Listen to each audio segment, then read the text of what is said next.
سر لیکن ایک سوال ہے میرا، نواز شریف نے 81 میں جنرل جیلانی خان سے اپنے سفر کا آغاز کیا، پھر جنرل ضیاء الحق کے یہ دونوں بھائی جو تھے وہ ایسے ہوتے تھے کہ جیسے ان کو اپنے روحانی والد والی حیثیت ہی کہہ لیں کہ ان کو سیاست میں وہ حیثیت دیتے تھے، اپنے بڑے کی حیثیت دیتے تھے جنرل ضیاء کو.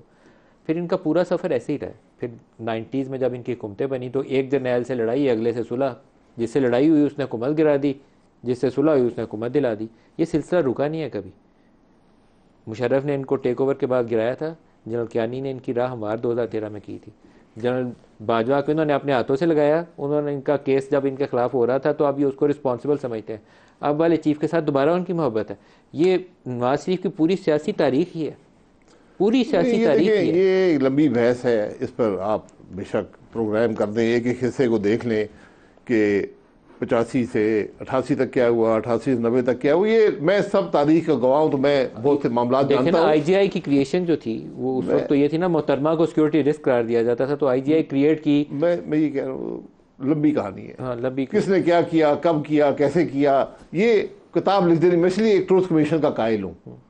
اس ملک ٹروتھ کمیشن بنا تو میں پہلا آدمی کے سامنے پیش ہو جاؤں گا. آپ سے پہلے تو نواز شریف کو پیش ہونا چاہیے جو آئی جی آئی کے زمانے سے گواہی دیں کہ کیا ہوا تھا. سب آ جائیں، سب آ جائیں. لیکن جنرل اسد درانی کا اور جنرل بیگ کا کیس سپریم کورٹ کے سامنے لگا تھا.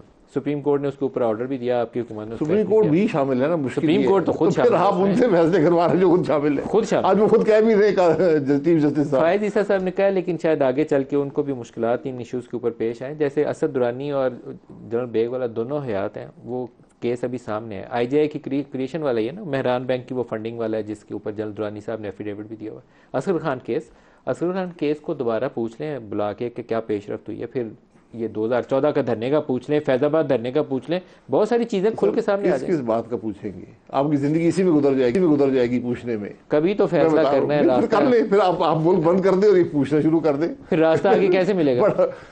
انٹرفیئرنس رکے گی تو راستہ آگے ملے گا. اس کا راستہ پوری دنیا نے یہی دیکھا ہے کہ ایک ٹروتھ اینڈ ریکنسیلیشن کمیشن بنا دیتے ہیں، حقائق وہاں پہ آ جاتے ہیں. یہ عدالتوں میں فیصلے نہیں ہوتے. میں ریکنسیلیشن بھی چھوڑ رہا ہوں، میں کہتا ہوں صرف ٹروتھ ہی عوام کے سامنے رکھ دیں. ندیم صاحب ذرا پاکستان کے جو بچے کتاب پڑھتے ہیں پاکستان کی تاریخ کے بارے میں، ذرا وہ 3-4 کلاسوں کی کتابیں منگا کر دیکھ لیں. اگر آپ نہیں دیکھیے ضرور دیکھیں. ہم اپنے بچوں کو کیا پڑھا؟ نہیں وہ سلیبس بدل گئے. اچھا پرانے زمانے کی باتیں تھی، اب اور ہو گئی. نہیں اب تو بالکل. اب تو دیکھیں نا، جب آپ کے زمانے میں یہ تاریخ نہیں تھی نا، جو پچھلے 35-40 سال کی تاریخ ہے، آدھی پاکستان کی تاریخ ہے. بالکل صحیح. اب آپ اپنی عمر بتائیں گے نہیں، لیکن ابھی بھی ہم بچوں کو وہی پڑھاتے ہیں چیزیں جو ہم نے اس زمانے میں پڑھی. نہیں اس کے بعد گول میز کانفرنس میں کون گیا تھا، پہلی گول میز کانفرنس میں کیا ہوا تھا، دوسری گول میز کانفرنس میں کیا ہوا. آپ کبھی 85 کے بعد جو تاریخ لکھی گئی وہ ضرور پڑھیں. بالکل ٹھیک. آپ حیران ہو جائیں گے کہ ہم کیا پڑھا رہے ہیں. کیا پڑھا رہے ہیں آپ بتا دیں، کوئی مثال دیں مجھے. جی کیا پڑھا رہے ہیں؟ میں نے کتاب دیکھی، اس میں نواز شریف صاحب کا ذکر 1.5 سینٹینس میں تھا. کیا لکھا ہوا تھا؟ لکھا تو یہ آدمی وزیر اعظم رہا ہے. میں کہیں مودی کا یار نہ لکھ گیا، کیونکہ وہ میں یہ کہہ رہا ہوں نا، جب حکومت گرانی ہوتی ہے نا اس وقت لکھتے ہیں مودی کا یار. تو میں یہ کہہ رہا ہوں کہ ہم نے اپنی تاریخ کو بھی مسخ کر دیا ہے. کم از کم بچوں کو پڑھائی دے کہ ملک میں ہوا کیا ہے.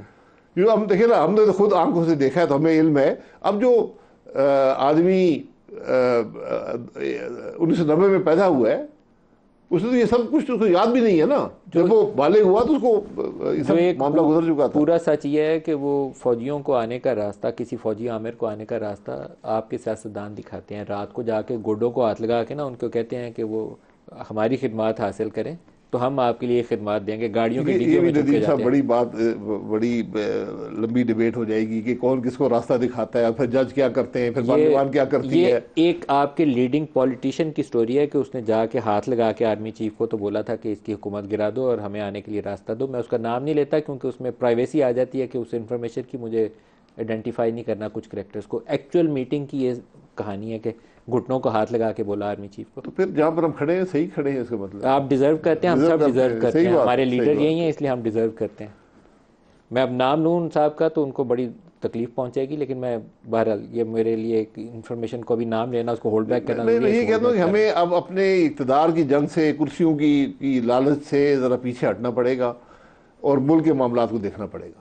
کون دیکھے گا؟ نواز شریف. یہی میں نے یہ 4-6 لوگ جو آپ کو بتائیں. نواز شریف بدلے گا آپ کے خیال میں؟ دیکھیں میں بدلنے کی بات نہیں ہے، جو کچھ انہوں نے کیا تاریخ کا حصہ ہے. دیکھیں اندر سے آپ جس نے بھی جو کیا ہے، جمہوری سوچ کو پہلے اپنے اندر لانا پڑے گا.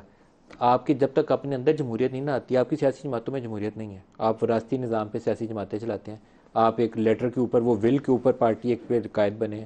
آپ کی جماعت میں وراثت پہ ٹرانسفر ہونی ہے. یہ ناکامی رہی ہے نا، ابھی بھی ہے، یہ ناکامی ہے. رہی میں نہیں یہ ہے کہہ رہا ہوں ابھی. کہ ہمیں ان سب چیزوں سے سبق حاصل کرنا پڑے گا. اپنی جماعتیں بھی درست کریں، جو بھی کریں، لیکن آج جو ضرورت ہے نا کہ یہ جو 4-6 لوگ ہیں ملک کے آج کے حالات دیکھیں، آگے کے راستے کا تعین کرتے ہیں.